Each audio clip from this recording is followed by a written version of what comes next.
Welcome to TruPowur, home of the most powerful marketing tools, training, and technology on planet Earth. Get ready to earn, enjoy, and experience more than you ever dreamed was possible. If you're tired of just getting by and ready to really thrive, then buckle in and listen up. Here's your host, Matt Fox. Well, hello, and welcome everybody. Today on TruPowur Academy and episode 266, we are going to be covering some exciting information along with some of the overview of the CRM to help you navigate the CRM and where you can find things and how you can make your life a little easier along the way. So without any further ado, let me share my screen. So to start with, we are at the quick launch menu. And from here, you can get into the CRM. When you load the CRM, it is going to bring up the default page, which is the high-level dashboard, which will give you kind of an idea of how many leads you have in your system and what kind of progress you have overall. But you can access your leads from down below. But what I find is a little bit easier is to just click on the leads. And up here at the top, you will see always at the very top is never contacted, fresh leads. You can see I've got 158 leads in my training module here. And so if I click that open, you can start by just clicking the top lead, and that will open up all of those leads in that queue. So a couple things to note. If you have leads coming from different areas, I see people are always trying to sort them by looking at different statuses and campaigns. The easiest way is to just select it from here, the lead source. So if you've got some from Illinois or Texas or Florida or wherever you have, whether they're commercial or residential, or if you're looking at some of the Texas homeowner solar leads that we're issuing, because there's a lot of big business going on right now in the Texas market, predominantly because a lot of the homes are larger and a lot more usage. And so the systems are larger, hence the commissions are larger. So sorting your leads from here is going to make it a lot easier than changing some of the status and campaign, although you can sort down on it that way. So let's go ahead and select a lead from the top of the list. Now you'll notice that I'm on lead 1 of 158. So if I want to progress to the next lead, I can just click next. When I'm finished talking to this customer, you need to result the call. So you take it out of fresh leads and put it in some identifier that is going to help you know what the status of that lead is based on how you left off. So if I called this customer by simply clicking this green icon, then, and if there was no answer, then I would come over here and change the status of that to first call, no answer, try again. And then that would take it out of the queue of fresh leads and then put it in that identifier so that when I go back to my leads later on, and if I say Friday or Wednesdays or whatever day you want to follow back up with those people, you can see that all of the people that I put in first call, no answer, try again are going to be right here. So all I have to do is click that first lead, and then it will bring up all of the people that I have attempted to make a call to and without success so that I can follow up. So again, if I had made a call and it was no answer the second time, then I would change that status to second call. Make sure you click save. That'll take it out of that queue and then put it into the next queue. So that way you can keep all of your lead statuses up to date so you know exactly who, what, when, and where all those people are. So a couple of other things outside of being able to find and sort your leads based on the current lead status, you have the different scripts or pitches or guidelines or outlines available online. So you've got the audit, commercial, residential, the installed solar, and the solar farm. Today, we are going to be talking about the installed solar in a moment.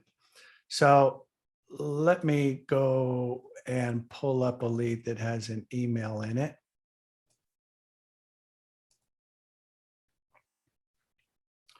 So once you've spoken to the customer and need to send that customer either a bill request or an email with additional information, it requires that you put an email address in their contact information. Once you've done that, then when you click on this button, otherwise it won't work, you have to put an email in there. And you can certainly put your own email in there and send it to yourself just so that you can see what it looks like when a customer receives it. Just make sure that you change that back so you don't leave your email in there on the contact information. From up here, you're going to see that you have a bunch of templates that you can select from. The general email template is designed so that you can just take and swipe out the center body here and change this email to whatever it is that you want. So that way, when you get ready to send that email, you'll click done and then send. And so you can attach brochures, things like that. So that's the general email. If we're sending a utility audit request, then when we select that, it's automatically going to pull in the information from the customer contact field. It's already typed out, made for you. It's going to bring your information and contact information. The brochure is already attached to it. So if you're requesting a bill for a utility audit and you have spoken to the decision maker, then you want to use the personalized. When you use the personalized, it's going to say, I enjoyed speaking with you today. So all you have to do is click send.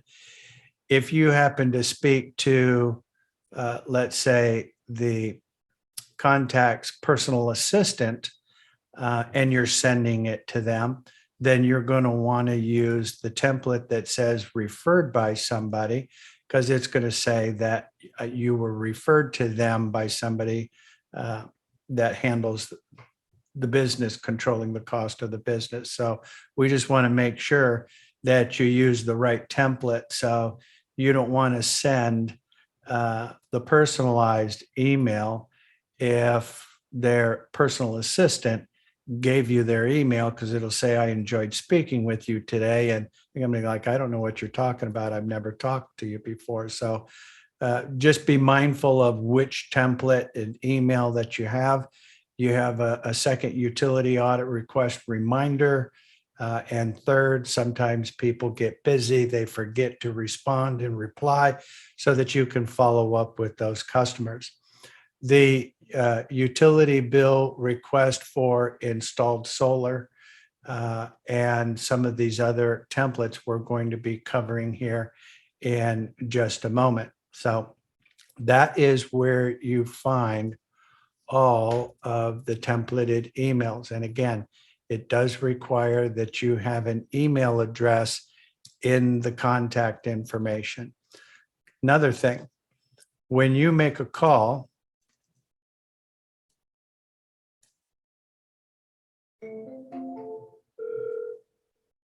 you have a voicemail drop and hang up. From here, if you put the call outcome as line busy or left a message or whatever it is that you did, and you click that, it is not going to result the call. It is only going to add that note into the notes areas of what the results were. So make sure that when you're done, change the status of that so that you can find those people pertinent to however the end result of that email or conversation has taken place. All of the calls are recorded, so it makes it very easy for you if you need to go back and review that call, not only to critique yourself, but sometimes the customer will give you information that maybe they speak a little faster than you can write or type. And so rather than asking the customer to repeat themselves several times, let them finish, get them off of the call, and then you can go back and review the recording and capture that information off of there. So all of the calls are recorded so that you can look at that as well or listen to that as well. So you do have some alternate numbers. So if you get a customer or a prospect that tells you that the bills are handled at corporate, you may want to take the main number, put it into the alternate number, and then change the main number to whatever number they gave you for corporate. Make a note of that down there. So in the future, when you talk to them, you'll know why you have both of those numbers. Down here in the lead group, lead campaign, and lead source, you have some sorting abilities there. So very rare, but on occasion, you might talk to somebody who has a Texas phone number, but maybe they moved to New Mexico. And so they're not really a Texas lead anymore. They're a New Mexico lead. Then you can go down here and change the lead source to whatever it pertains to. So if it was a residential, let's say Ohio, maybe they moved to Ohio, but they kept the same number, then you can change the status of that, save it, and then that way you'll be able to find it and you'll know that it's pertinent to Ohio.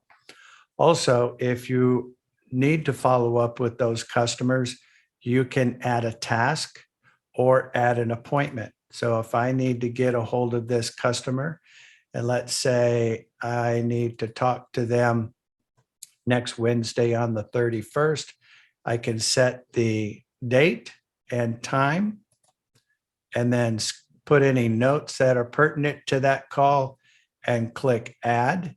And then every day at approximately 5 p.m., the system will send you a notification of all the calls that you're going to have the next day. So if you have calls that are scheduled and you have appointments set up so that you know tonight what calls you have already in place for tomorrow. So every day it will send you whatever calls you have scheduled on your calendar. So you can always go into the calendar and review those appointments, change them, delete them, set them, whatever you need to do right there. From the tools, you can look at the dial matrix where you can follow up and actually see how many calls you are making. So if you can see, I've made one call briefly as an example.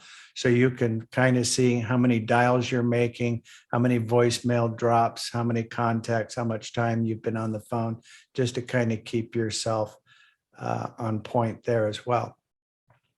Under the Documents tab, you are going to find additional information depending on the different disciplines. In other words, you've got information on the solar farms, installed solar, the utility audit, some things that you should probably be looking at, the welcome packet, prospecting, some scripts, how to overcome objections and things like that are all available in the Documents folder. If you go back to the home button, there is an area where we have some videos that can help you. The holiday videos are just really for you to use on social media. some of the advertising, pricing platform videos, and some of the training calls are posted here as well. Predominantly, you're going to find most of the recorded training calls from the quick launch menu right down here in the bottom left where it says past live Zoom training. So let's go back up here and get into some of the scripts. So let me pull up this one. So you probably have heard me say this several times in the past, but I never, ever, but never address somebody by name. I know that's generally a habit. Is John available? We're looking at this contact and it's John Smith. The natural habit is, can you transfer me to John, or is John Smith available, or can I speak to John? You'll never see any of the scripts or guidelines that say, is your name, or can you transfer me to John Smith? Why is that? Well, a couple things. One, our database is significant in size. John Smith may no longer be working there. He may have been transferred. There's a lot of reasons why John may or may not be there.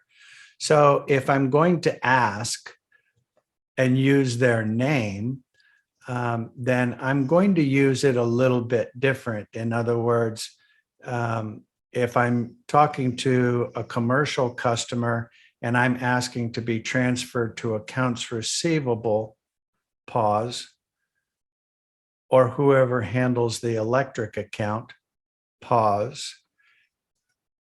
If I'm not getting a response, then I might say, is that still John?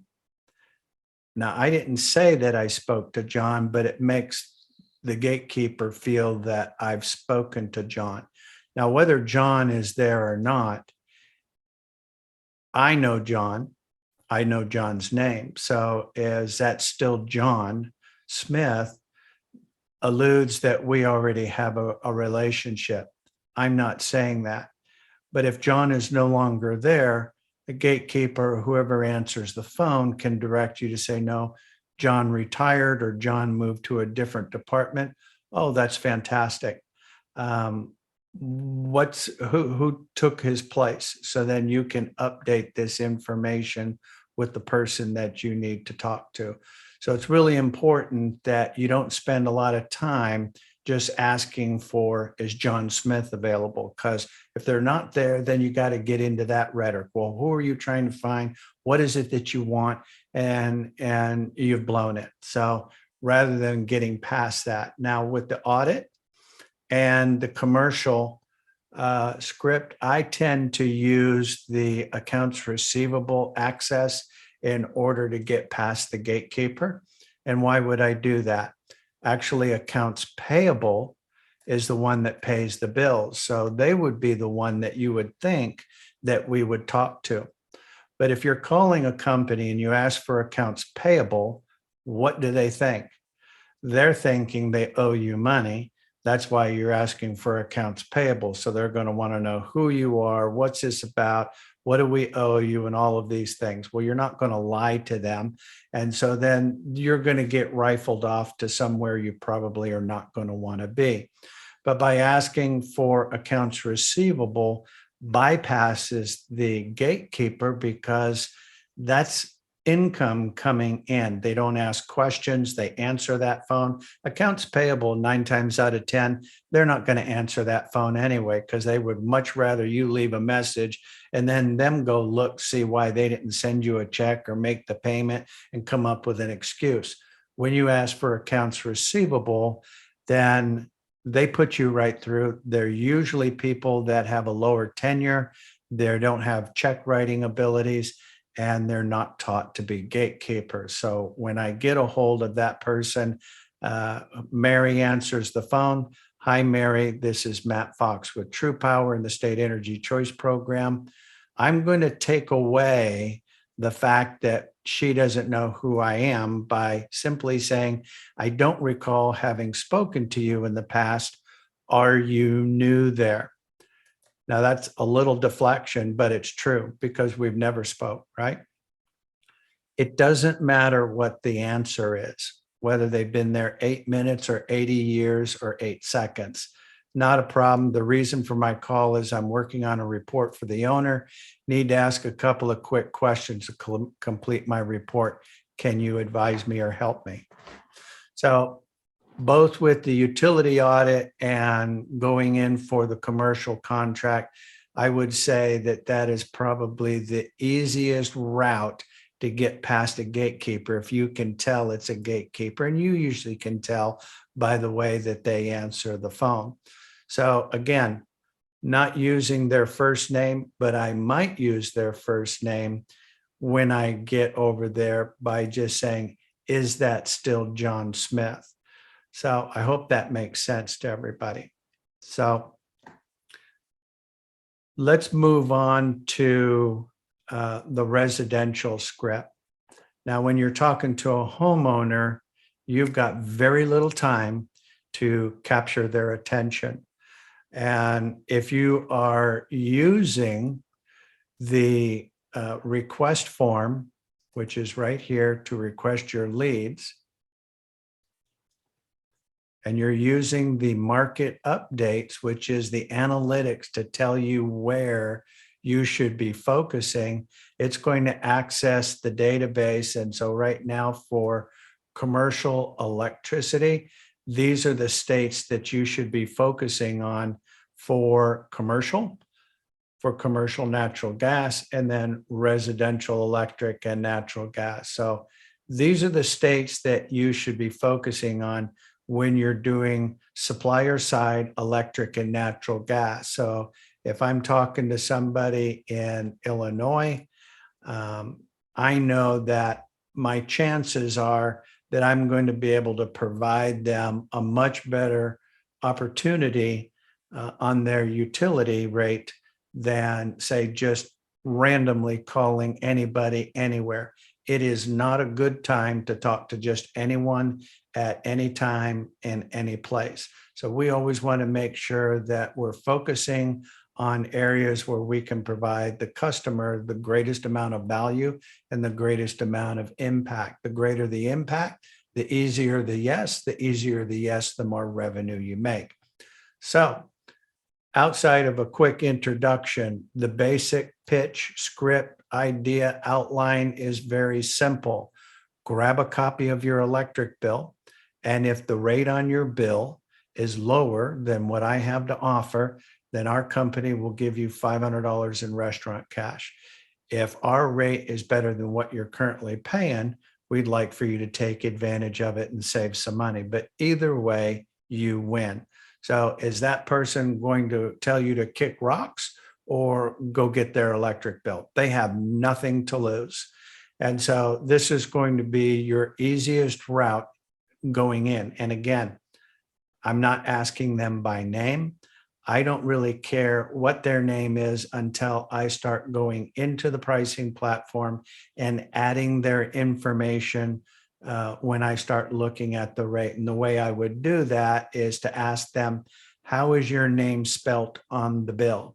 That confirms to me that if I am talking to John Smith and he says that on the bill it says Jonathan Smith, then I want to make sure that I update that information so that it reflects the way it's on the bill. So I hope that makes sense to everybody. So on the residential electric and natural gas side, my name is Matt Fox with TruPowur and the State Energy Choice Program. I'm not sure if you're aware of it, but rates in your area are at an all-time low. And our company has an offering that's amazing for customers. Here it is. Grab a copy of your electric bill. And if the rate on your bill is lower than what you have, then my company will give you $500 in restaurant cash. If the rate we have is lower than what you're paying, I'd like for you to take advantage of it and save some money. But either way, you win.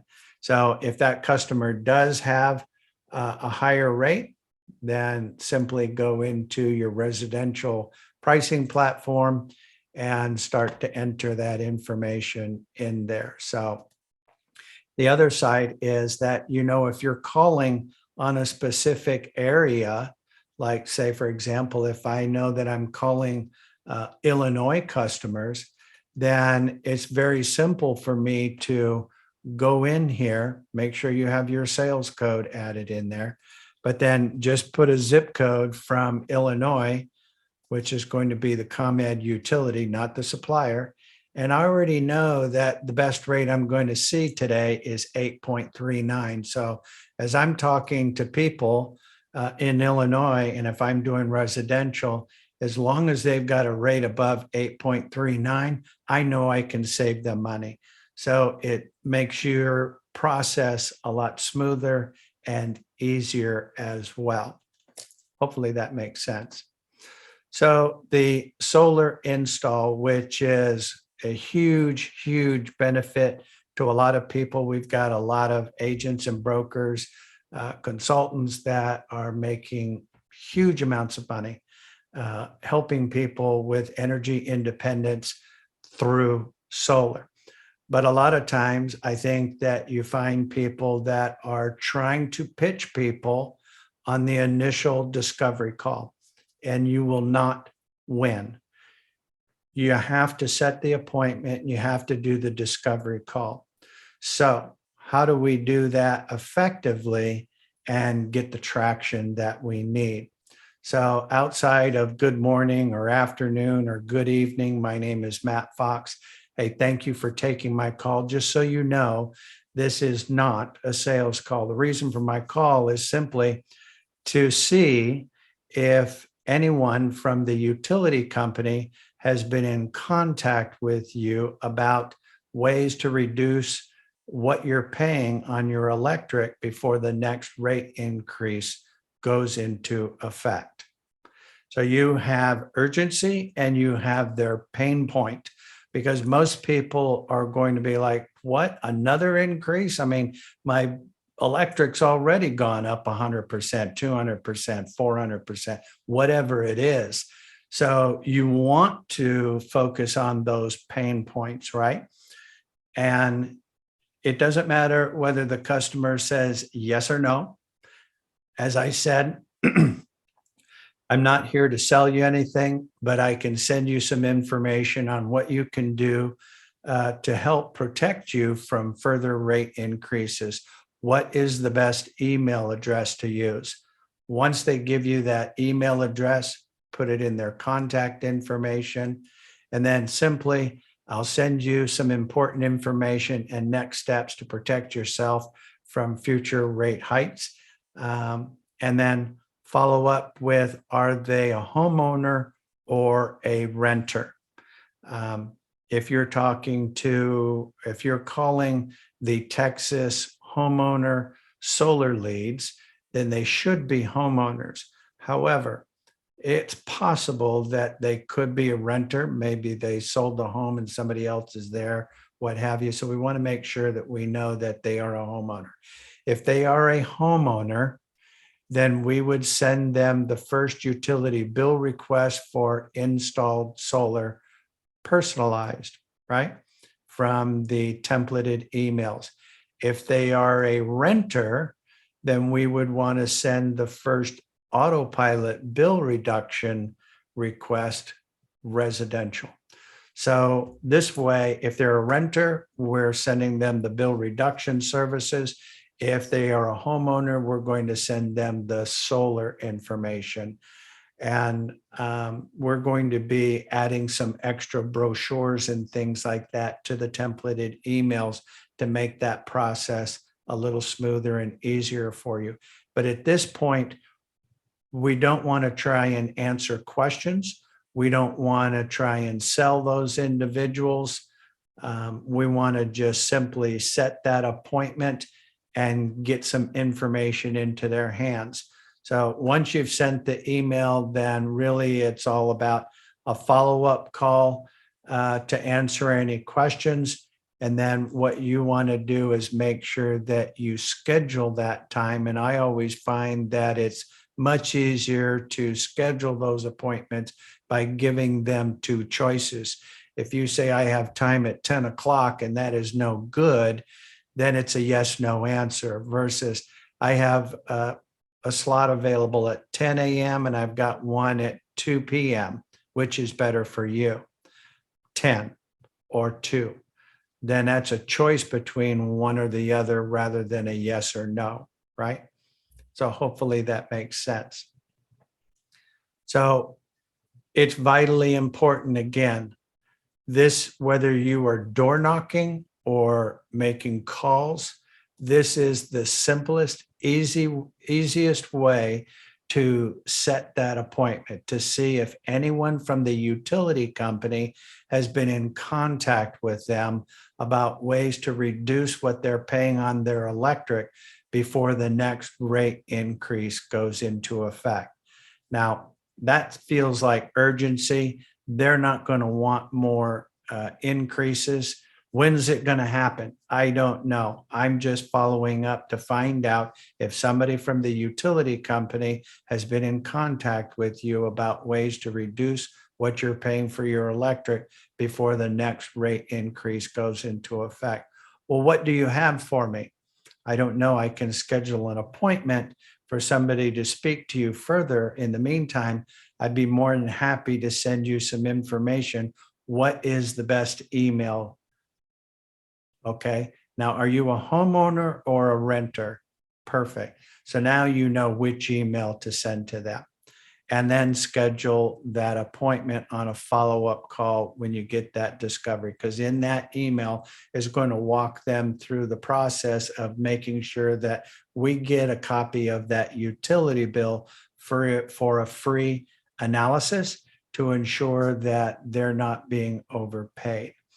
So hopefully this provides some simple, easy steps in being able to set your appointments with customers.